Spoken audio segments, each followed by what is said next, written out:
Hi friends, ఈరోజు మనము సగ్గుబియ్యం వడియాలు చేసుకుందాం. సగ్గుబియ్యం వడియాలు చేసుకోవడానికి కావాల్సిన పదార్థాలు ఏంటో చెప్తాను. ఫస్ట్ 1 కప్పు సగ్గుబియ్యం తీసుకుంటాము. దీంట్లోకి కొంచెం 4 ఎండుమిరకాయలు, కొంచెం కరివేపాకు వేసుకొని మనం మిక్సీ పట్టుకుందాం. అంటే మంచి కచ్చపచ్చగా పట్టుకుంటే కొంచెం టేస్ట్ బాగుంటుంది. రుచికి సరిపడా సాల్ట్, కావాల్సింది వాటర్. ఫస్ట్ ఇప్పుడు మనము ఒక మిక్సీ జార్లో సగ్గుబియ్యం వేసుకుందాం. సగ్గుబియ్యం వేసుకొని బాగా మనం ఇప్పుడు వేసుకొని బాగా ఇలాగా పౌడర్ లాగా చేసుకుంటాం. దీంట్లోకి 1 కప్పు సగ్గు బియ్యానికి 3 కప్పుల వాటర్ అయితే పడతాయి. ఇప్పుడు ఇట్లా పిండిగా చేసుకున్నాం.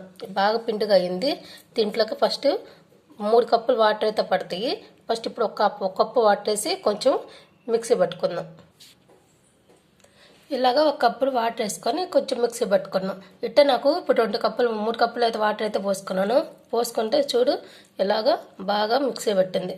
ఇప్పుడు దీన్ని తీసుకొని పక్కన పెట్టుకుందాం.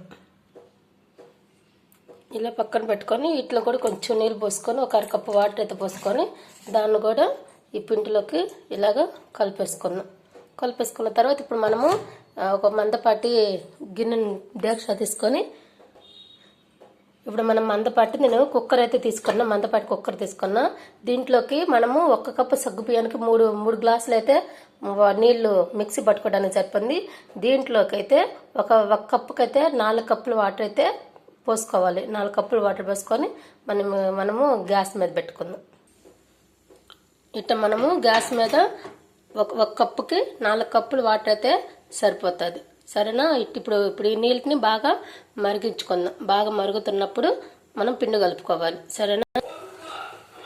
ఇగో ఇలాగా నీళ్లు తెరులుతూ ఉంటాయి. నీళ్ళు తెరులుతున్నప్పుడు మనం ఇప్పుడు సగ్గుబియ్యం పేస్ట్ చేసుకున్నాం కదా, దాన్ని పోసేసుకుందాం. సగ్గుబియ్యాన్ని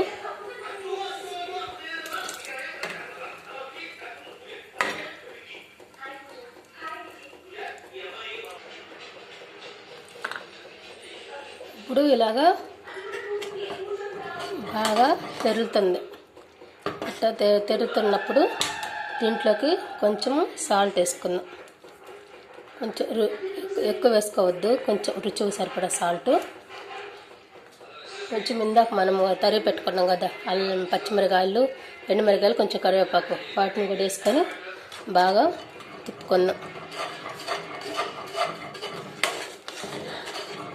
ఇలాగా తిప్పుకున్న తర్వాత మనము తిప్పుతూనే ఉండాలి. ఎందుకంటే సగ్గుబియ్యం అడుగంటుకుంటే, కాబట్టి అడుగంటుకోకుండా బాగా కొంచెంగా తిప్పుకుంటూ ఉన్నాం.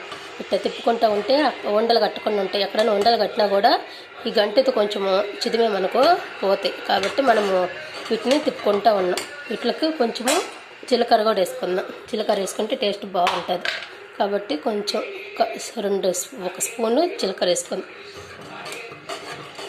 జీలకర్ర వేసుకొని అయిపోయిన తర్వాత వీటిని కొంచెము దగ్గరగా వస్తుంది. వీటిని సగ్గుబియ్యాన్ని వేడిగా పెట్టాల్సిన అవసరం లేదు. 5 నిమిషాలు దారినంత వరకు కొంచెం అంటే పలసగా పెట్టమనుకో, ఎక్కువ పేపర్ మీద వేసేమనుకో జారిపోతూ ఉంటాయి.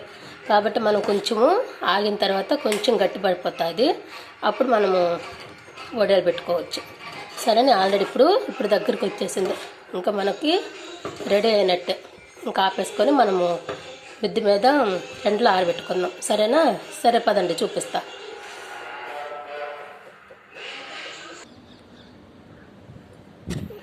హాయ్ ఫ్రెండ్స్, ఇలాగా ఇది తీసుకున్నాం కదా, వీటిని ఒక్కొక్క స్పూన్గా ఇలాగా వేసుకుంటూ వెళ్ళిపోవాలన్నమాట.